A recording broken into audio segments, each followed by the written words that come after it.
ఉన్న బంగారాన్ని విడిపించి ఆ రోజు ఆన్లైన్ రేటుకే మేము కొంటాం. Sharma gold company. ప్రస్తుతం మనతో పాటు భద్రాద్రి దేవస్థానం, ఆ రాముల వారి దేవస్థానం ఆలయ ఈవో రమాదేవి గారు ఉన్నారు. వారితో మాట్లాడదాం. మేడం నమస్కారం. జై శ్రీరామ్ అండి. జై శ్రీరామ్. చాలా సంతోషం మీతో మాట్లాడడం. ఒక్కసారి శ్రీరామ నవమి అనగానే స్వామివారి కళ్యాణ మహోత్సవం, ప్రపంచవ్యాప్తంగా ఉన్నటువంటి భక్తులందరూ కూడా ఆ రోజున దారంతా భద్రాద్రి రామయ్య చెంతకే అన్నట్టుగా ఉంటుంది. కళ్యాణం అంత వైభవంగా జరుగుతుంది. అయితే ఇవాళ నుంచే కార్యక్రమాలు కూడా ప్రారంభమయ్యాయి అని విన్నాము. ఎటువంటి కార్యక్రమాలు చేయబోతున్నారు? కళ్యాణం ఈసారి ఇంకెంత ఘనంగా జరగబోతోంది? ఈ విశేషాలు తెలియచేయండి. జై శ్రీరామ్ అండి. శ్రీ సీతారామచంద్ర స్వామివారి దేవస్థానం భద్రాచలం, భద్రాద్రి కొత్తగూడెం జిల్లాలో ఉంది. ఇది మీరు అన్నట్టుగా ప్రపంచ విఖ్యాతిగాంచినటువంటి దేవస్థానం. ఏంటి ప్రత్యేకత అంటే, మన చిన్నప్పటి నుంచి మన అమ్మమ్మల దగ్గర నుంచి కూడా చూస్తూ ఉన్నాం. ఎఫ్ఎంలో భద్రాద్రి కళ్యాణం వినడం ఇవన్నీ కూడా మనకు తెలుసు. అలాగే ఈ దేవస్థానానికి సంబంధించి రెండు మేజర్ ఫెస్టివల్స్ ఉంటాయి. శ్రీ సీతారామచంద్ర స్వామి వారి కళ్యాణం ఒకటి, రెండోది ముక్కోటిని కూడా ఒక నెల రోజులు వైభవంగా జరుపుకుంటాం మనం. అంటే ఇక్కడ ఏంటంటే మనకు ప్రతి సంవత్సరం వచ్చేటువంటి శ్రీరామనవమి అంటే దినదినాభివృద్ధిగా చాలామంది భక్తుల సంఖ్య పెరుగుతూ వస్తుంది.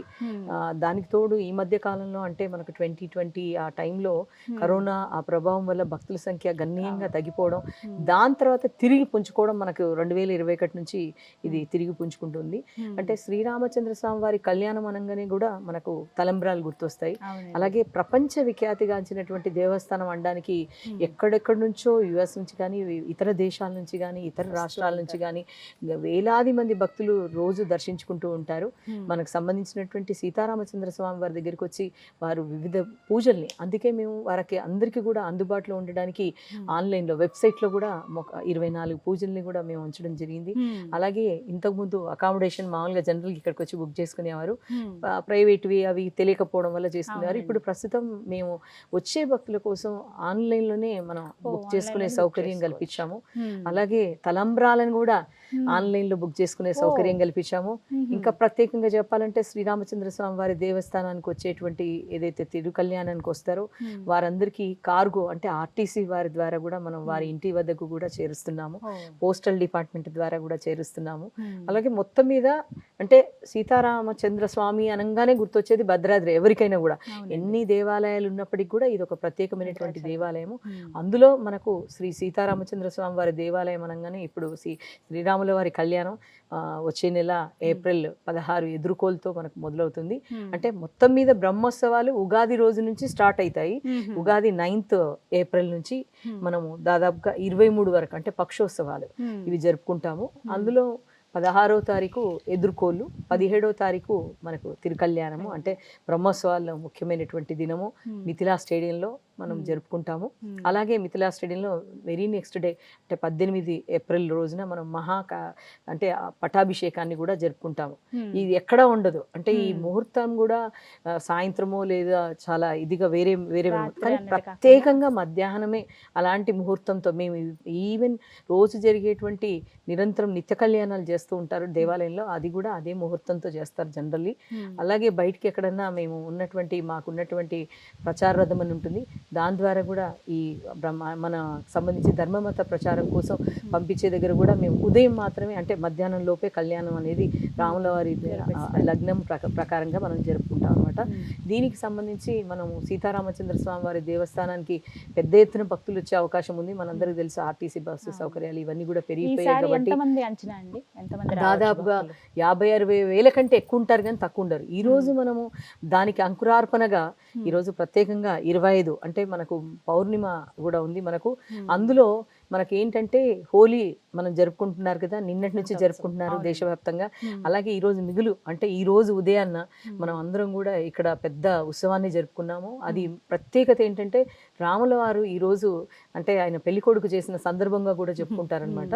ఆ ఉత్సవాన్ని మనం ఈ మధ్య కాలంలో హల్దీ ఫంక్షన్ అంటాం కదా, అట్లా పసుపు కొట్టడము ఇవన్నీ కూడా మనం పసుపు కొట్టడము ఇవన్నీ చేయడం ముత్తైదులతో ఇక్కడ అంతా పెద్ద ఎత్తున మహిళల ద్వారా ఉదయాన్నే మనము ఈ ఏదైతే తలంబ్రాలు కలపడం అంటాం మన పెళ్లిల్లో కూడా అది ఆనవాయితీకి వస్తుంటుంది. అలాంటి తలంబ్రాలని మనం కలపడం జరుగుతుంది. ఈ కలిపిన తలంబ్రాల నుంచే మనం ఈ తలంబ్రాలన్నింటినీ మిగతా భక్తులందరికీ కూడా శ్రీరామనవమికి మరి ఆ విధంగా కంటిన్యూస్గా చేస్తూ ఉంటాం, కలుపుతూ ఉంటాం. ఆ ప్రత్యేకమైనటువంటి దానికి ఏంటంటే ప్రత్యేకత, గోటితో ఒలిచిన తలంబ్రాలు తీసుకొస్తుంటారు మనకు పక్క రాష్ట్రం నుంచి కానీ వేరే రాష్ట్రాల నుంచి కానీ. అంటే మెయిన్గా ఇక్కడ దగ్గరున్నటువంటి ప్రాంతాల్లో చాలామంది జంగారెడ్డిగూడెం కానీ మిగతా విజయనగరం నుంచి కానీ భూపాలపల్లి నుంచి కానీ గోటితో ఒలిచి, అంటే ఇది ప్రాసెస్ ఏంటంటే మన పంట కూడా దానికోసం ప్రత్యేకంగా పండిస్తారు. దానికి మన ఒక శ్రీమంతము ఇలాంటి ఉత్సవాలు కూడా జరుపుకొని వాటిని తీసుకొచ్చి భక్తి శ్రద్ధలతో, ఇప్పుడు కూడా ఇందాక సాయంత్రం తిరుపతి నుంచి గోటితో ఒలిచిన తలంబ్రాలు తీసుకొచ్చారు. వారు ఇంకా ప్రత్యేకత ఏంటంటే అమెరికా లాంటి దేశాలు, దుబాయ్ ఇంకా మిగతా ప్రాంతాలకు కూడా పంపించి ఆ వారి నుంచి మళ్ళీ తిరిగి సేకరించి దేవాలయానికి సమర్పిస్తున్నారనమాట. అంటే ఇంత ప్రత్యేకత కలిగినటువంటి ఈ రోజు ఉత్సవం జరుపుకోవడం. ఇంకోటి ఏంటంటే ఈ రోజు మనం ప్రత్యేకంగా వసంతోత్సవం అని, తర్వాత డోలోత్సవం అని ఈరోజు మనం పైన దేవాలయంలో జరుపుకోవడం జరిగింది. కాబట్టి వేలాది మంది భక్తులు హాజరయ్యారు. అలాగే సాయంత్రం కూడా ఈరోజు ప్రత్యేకత ఏంటంటే 4 గంటలకు 4:30 మధ్యన మనము ఈరోజు ముత్తైదుల కోసమని మనం ఇక్కడ కుంకుమార్చనని కూడా మహాలక్ష్మి అమ్మవారు పుట్టిన దినంగా జరుపుకోవడం జరిగింది. అలాగే సీతమ్మ పుట్టిన సంవత్సరం కూడా ఈ సంవత్సరం. అలాగే మనం ఈ విధంగా అన్ని ఘనంగా జరుపుకుంటున్నాం. వచ్చే భక్తుల కోసం మనం ఎలాంటి ఏర్పాట్లు అంటే మనందరికీ తెలుసు, వచ్చే భక్తుల కోసం నీటి సదుపాయాన్ని కూడా భద్రాద్రి జలప్రసాదం అని క్యూ లైన్స్లో కానీ ప్రత్యేకంగా నీటి సరఫరా చేయడం, అంటే భక్తుల దగ్గరికి అందించడం కూడా జరుగుతుంది. అలాగే మనం వచ్చేది తెలుసు మీకు, ఇక్కడ వెదర్ చాలా ఎండగా ఉంటుంది. శ్రీరామనవమి టైంకు మనం ఏప్రిల్ అంటే ఈ నెల నుంచే చాలా వేడిగా ఉంది కాబట్టి మనం కూల్ పెయింట్స్ కానీ పండాల్స్ కానీ తడికల పందిళ్ళు కానీ ఇలాంటివన్నీ వేసుకుంటున్నాము. అలాగే వచ్చే భక్తులందరికీ కూడా సౌకర్యం కల్పించాలనే ఉద్దేశంతో మీరు వస్తున్నప్పుడు చూస్తున్నారు, అకామిడేషన్ కూడా చాలా ఇంప్రూవ్ చేసుకున్నాము. ఆన్లైన్లో కూడా పెట్టడం జరిగింది. టీటీడీ వారిది కూడా లాస్ట్ ఇయర్ తీసుకున్నాము, అది కూడా పెడుతున్నాము. ఆ రోజున కళ్యాణంలో పాల్గొనదలిచిన వాళ్ళు, వీక్షించేందుకు వచ్చేవాళ్ళు ఎప్పటి నుంచి టికెట్స్ రిజర్వ్ చేసుకోవాలి, అలాంటివి ఏమైనా ఉన్నాయా? ఉన్నాయండి. మనం ఆన్లైన్లో యాక్చువల్లీ 25వ తారీఖు నుంచి పెడతాము. లాస్ట్ మినిట్ వరకు 16th వరకు 17th వరకు కూడా వాళ్ళు వచ్చి ఆ టికెట్ కలెక్ట్ చేసుకోవచ్చు. ఆన్లైన్లో వాళ్ళు బుక్ చేసేసుకుంటారు. ఇక్కడ మనం ఆ ఫెసిలిటీ ఇస్తున్నాము. అది సెక్టార్ టికెట్స్ అన్నమాట. ఆ సెక్టార్ టికెట్స్ అన్ని కూడా పెడతాము. ఖచ్చితంగా అందరికీ అందుబాటులో ఉండేటట్టు అసలు భద్రాద్రి అనే టైప్ చేయగానే మన అకామిడేషన్ కానీ పూజలు కానీ సెక్టార్ టికెట్స్ కానీ అన్ని కనిపిస్తాయి మనకు వెబ్సైట్లో. తెలియాలి, ఇంకా అందరికీ తెలియాలి, అందరూ కూడా రావాలి. చాలా మంది భక్తుల్ని మేము అంటే గత సంవత్సరంతో పోలిస్తే చాలా పెద్ద ఎత్తున భక్తులు హాజరవుతున్నారు. దానికి సంబంధించి భక్తులందరూ కూడా భక్తి శ్రద్ధలతో కాలినడకన, అంటే పాదయాత్రలతో కూడా మనకు శ్రీరామనవమి ఇక్కడికి చేరుకుంటారు. వాళ్ళందరూ కూడా భక్తి శ్రద్ధలతో ఉంటారు. స్వామివారి ఉత్సవంలో పాల్గొంటారు, కళ్యాణంలో పాల్గొంటారు, సేవకు కూడా వస్తారనమాట. చాలా మంది మహిళలు కానీ సంఘం ఇతర సంస్థలు కానీ వస్తారు. మీ అనుభవం చెప్పండి ఏదైనా, అంటే స్వామివారికి సంబంధించి ఏదైనా దర్శనం, అంటే ఒక ఆలయ యోగా ఉన్నారు మీరు, ఎంత విఖ్యాత ఆలయం ఇది. స్వయంగా రాములు వారు ఒక భక్తుడికి అనుగ్రహిస్తూ ఇక్కడ ఆయన వెలిశారు వైకుంఠ రాముడిగా. మీకు ఉన్నటువంటి నిదర్శనాలు, మీరు ఎన్నేళ్ళుగా ఇక్కడ చేస్తున్నారు? నేను ఓన్లీ 1 సంవత్సరం అయిందండి. లాస్ట్ ఇయర్ మహాపుష్కర పట్టాభిషేకం టైంలో నేను ఒక 1 month ముందు జాయిన్ అయ్యాను. బట్ ఇది చాలా అసలు అతి పురాతనమైనటువంటి దేవాలయం. మీ అందరికీ తెలుసు, రామదాస్ గారి చేత ఎంతో ప్రసిద్ధిగాంచి ఇక్కడ మనం చాలా ఉత్సవాలు జరుపుకుంటాం. రాముడికి సేవలు అందించినటువంటి మనం శబరిని ఎప్పుడు అందరూ గుర్తుంచుకుంటారు. ఇక్కడ ప్రత్యేకత అంటే దమ్మక్క అని, శబరితో పాటు దమ్మక్క గారు కూడా, వారు మనకు ట్రైబల్ మహిళ, మొట్టమొదటిగా రాముల వారిని గుర్తించడం జరిగింది. కాబట్టి ఈ ఉత్సవాల్ని చాలా పెద్ద ఎత్తున ఘనంగా జరుపుకుంటాం మనం. శబరి ఉత్సవాన్ని కానీ లేదా దమ్మక్క ఉత్సవాన్ని కానీ, అలాగే మేము ప్రజారథంతో ఏదైతే ట్రైబల్ ఏరియాస్ ఉన్నాయో హిందూ మత ధర్మ ప్రచారం కోసం అని మేమే ప్రత్యేకంగా రామగిరి అని లాస్ట్ మంత్ అక్కడికి వెళ్ళి కళ్యాణాన్ని కూడా మేము జరుపుకోవడం జరిగింది. మీరు నిదర్శనం అంటున్నారు, ఇక్కడికి వచ్చే ఒక భక్తుడు అంటే నేను ప్రత్యక్షంగా నాకు చాలా ఉన్నాయి. కాకపోతే అందులో ఏంటంటే ఇంత దూరం ఎవరు కూడా, ఇంత దూరం అంటే ఇది outskirts, almost all Andhra border లాగా ఉంటుంది. ఇక్కడికి వచ్చే భక్తులు కూడా మేము ఏమి కోరకపోయినా సరే వారంతకు వారే వచ్చి ఇది మేము సమర్పించుకుంటామని చెప్పి సమర్పిస్తూ ఉంటారు. మాకు నేను జాయిన్ అయిన కొత్తలోనే దాదాపు 12 వాహనాలు, అంటే వాసవి అసోసియేషన్ వారు USA నుంచి మనకు 80 లక్షల వర్త్ ఉన్నటువంటి వాహనాలు కూడా ఇవ్వడం జరిగింది. అలాగే వెండి ద్వారం కూడా చేయించడం జరిగింది. అందులో దేవాలయం నుంచి కొంత పెట్టాము, అలాగే భక్తుడు కూడా డొనేట్ చేశారు. అలాగే బంగారు తులసి అలాంటి దాన్ని కూడా మనకి ఇక్కడ చేయించడం జరిగింది. అంటే మనం సువర్ణ తులసి అర్చన, తర్వాత బంగారు పూలార్చన ఇవన్నీ కూడా చేస్తుంటాం, పుష్పార్చన. అలాగే ఇక్కడికి వచ్చే భక్తుల్లో ఒక భక్తుడి ఎక్స్పీరియన్స్ ఏంటంటే లోపలికి వెళ్ళినప్పుడు ఆయనకి ఏదో బ్రెయిన్ స్ట్రోక్ ఏదో వచ్చింది, అసలు మాట్లాడలేకపోయాను. తర్వాత బయటికి వచ్చేసే వరకు నాకు అసలు నోట్లోంచి మాట రాలేదు. బయట ఎవరో అన్నోన్ పర్సన్ వచ్చి నాతో మాట్లాడడం జరిగింది, ఏంటంటే మీరు ఇక్కడికి వచ్చారు అది ఇదని అడగడం జరిగింది. వెంటనే నేను అసలు మామూలు వ్యక్తిలాగా నేను మాట్లాడడం చేశాను. నాకు అసలు ఏ పరిస్థితిలో ఉన్నాను, లోపల నేను ఇంకేమైపోతానో అనుకున్నాను. కానీ బయటకు వచ్చే వరకు చాలా బాగా జరిగిందని ఆయన ఇప్పటికీ మనకు కూరగాయలు అంటే విజయవాడ నుంచి అక్కడ నుంచి కూరగాయలు సమర్పణ చేసుకుంటుంటారు వీక్లీ వన్స్. అలా చాలా మంది భక్తులకు ఎక్స్పీరియన్స్ ఉన్నదండి. ఇక్కడికి వచ్చే భక్తుల్లో అంటే చాలా మందికి కళ్యాణం అట్లాంటివి జరగలేదనుకోండి, అలాంటి పిల్లలు లేని వారికి కొన్ని ఉత్సవాల్లో ప్రత్యేకమైనటువంటి ప్రసాదాన్ని అందించడం. అలాగే రోజు జరిగేటువంటి నిత్య కళ్యాణం నా ఎక్స్పీరియన్స్ లో నాకు తెలిసిన వారు కూడా నిత్య కళ్యాణం కట్టించి అన్ని రోజులు పెళ్లి కాలేదన్న వాళ్ళు కూడా చాలా మందికి వివాహం జరిగిన సందర్భం కూడా ఉంది. ఇంకోటి ఏంటంటే ప్రతి ఒక్క దేవుడు మనం అందరినీ నమ్మాలి, ఎందుకంటే ఆ భక్తి విశ్వాసాలతో ఉంటే తప్పకుండా అది జరుగుతుంది.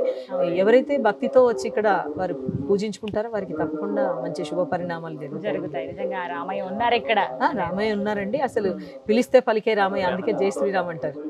అలాగే నిత్యాన్నదానం జరుగుతుంది మనకు ఇక్కడ నిత్యాన్నదానం కూడా ప్రతిరోజు జరుగుతూ ఉంటుంది. చాలా చక్కటి మహాప్రసాదాన్ని అందిస్తున్నాము. అలాగే మనము గుళ్ళో కూడా ఫ్రీ ప్రసాదం ఇస్తాము, భక్తులకు లడ్డు మహాప్రసాదాన్ని కూడా అందజేస్తూ ఉంటాము. అంటే అవి సేల్స్ తో పాటు ఫ్రీ ప్రసాదాలు కూడా మనం ఇస్తూ ఉంటాం.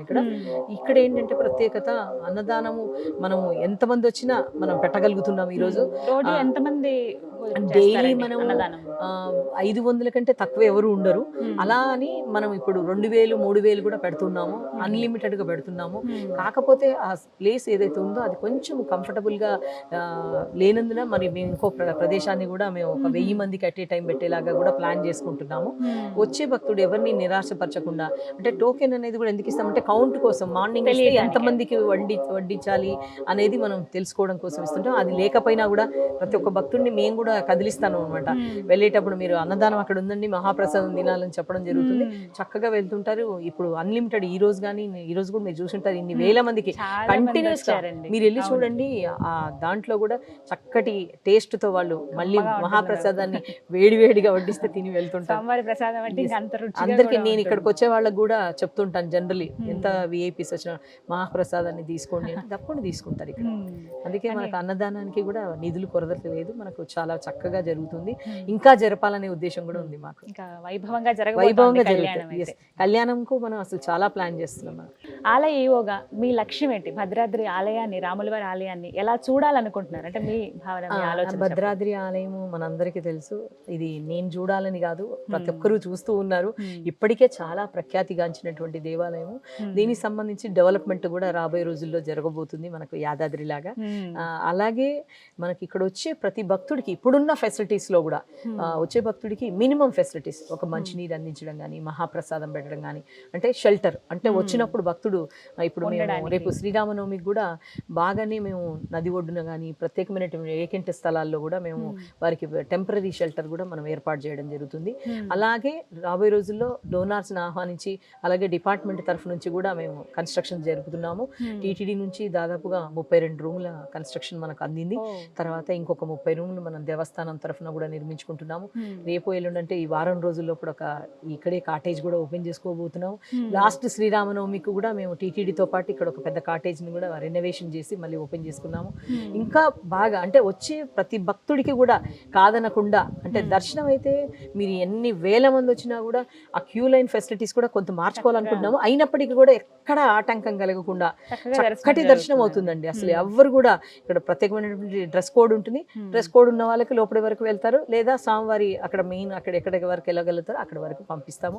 అసలు ఇంకా రాబోయే రోజులు నాకు తెలిసి మన దక్షిణ అయోధ్య అని దీని పేరు మామూలుగా కూడా దక్షిణ అయోధ్యగా.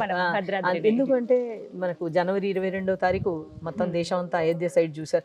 వెళ్ళలేని వాళ్ళందరికీ కూడా మేము ఆహ్వానం ఇవ్వడం జరిగింది. ఇక్కడ పెద్ద ఎత్తున ప్రచారార్థంతో గిరి ప్రదక్షిణ చేయడం, భక్తులందరితో ప్రచారార్థంతో వెళ్ళడం, పెద్ద ఎత్తున కార్యక్రమాలు, దీపోత్సవం కానీ ఇవన్నీ జరుపుకున్నాం. మేము ప్రత్యేకమైనటువంటి కార్యక్రమాలు కూడా సెలబ్రేట్ చేసుకున్నాం. అంటే అక్కడికి వెళ్ళలేని వాళ్ళు అంటే టీవీల ద్వారా వీక్షించవచ్చు, డైరెక్ట్ గా ఇక్కడికి రాగలుగుతారు కదా, అక్కడ దాకా మనకు కొంత ఇబ్బందులు ఉండొచ్చు. అప్పుడు ఆ రోజు ప్రత్యేకంగా అప్పుడు అట్లాంటి వారందరికీ కూడా మేము పిలవడం జరిగింది. ప్రత్యేకమైనటువంటి ఏర్పాట్లు అయితే ఎప్పటికప్పుడు అంటే మనం కూడా మోడరేట్గా ఇప్పుడు వచ్చే భక్తుల్ని ఎలా తీసుకురావాలి, ఏమేమి అంటే ప్యాకేజీలు కానీ బస్సెస్ కానీ రూటింగ్లు కానీ, ఇప్పుడు ముత్యాల తలంబ్రాలు అందరికీ ఇక్కడికి వచ్చిన వాళ్ళకి అందరూ అందించేది, కావాలని కోరుకుంటారు. కానీ ఇప్పుడు మనం ఇంటి దాకా చేరుస్తున్నాం కార్గో ఆర్టీసీ ఇది సర్వీస్ మంచి ద్వారా. ఆలోచన అది ma'am. తర్వాత అది ఓన్లీ శ్రీరామనవమికి చేస్తున్నారు. ఇప్పుడు మేము ఇంకా ఏమనుకుంటున్నాం అంటే శ్రీరామనవమి తర్వాత కూడా మన దగ్గర నిత్య కళ్యాణం జరుగుతుంది. ఆ తలంబ్రాలు ఎప్పటికీ ఉంటాయి మన దగ్గర, కాబట్టి ఖచ్చితంగా ఇది నిరంతర ప్రక్రియగా చేయాలని కూడా మేము అనుకుంటున్నాము. అలాగే అకామిడేషన్ ఇంప్రూవ్ చేసుకోవాలని, ఇంకా వారికి తగినటువంటి ఫెసిలిటీస్ ఇవ్వాలని, ఆలయం మొత్తం కూడా డెవలప్మెంట్ జరగాలని మేము కోరుకుంటున్నాం అనమాట ప్రత్యేకంగా. Thank you so much ma'am. మీ ఆధ్వర్యంలో ఇంకా ఇంకా అభివృద్ధి అనేది జరగాలి, ఇంకా చాలా మందికి తెలియాలి. అంటే ఇప్పటివరకు వస్తున్న వాళ్ళ సంఖ్య కన్నా ఇంకా తెలియాలి. మీరు అన్నట్టుగా వాళ్ళ ఇంటి దాకా ఈ సర్వీస్ అందుతోంది. రాలేని వాళ్ళ కోసం కానీ ప్రతినిత్యం ఆ కళ్యాణ్ టికెట్ అంటే ఆన్లైన్ లోనే వాళ్ళంతా ఆన్లైన్ అయిపోయింది మ్యామ్. ఆ ఫెసిలిటీ మీరు అందించినందుకు థ్యాంక్ యూ సో మచ్. ఇది ఫస్ట్ టెంపుల్ అన్నమాట, మనం ముందు స్టార్ట్ చేసాం ఇవన్నీ కూడా. ఈ విధంగా thank you so much ma'am. నమస్కారం అండి. జై శ్రీరామ్. జై శ్రీరామ్. సుమన్ టీవీలో మీ పర్సనల్ అండ్ బిజినెస్ ప్రమోషన్స్ కోసం కింది నెంబర్కి కాంటాక్ట్ చేయండి.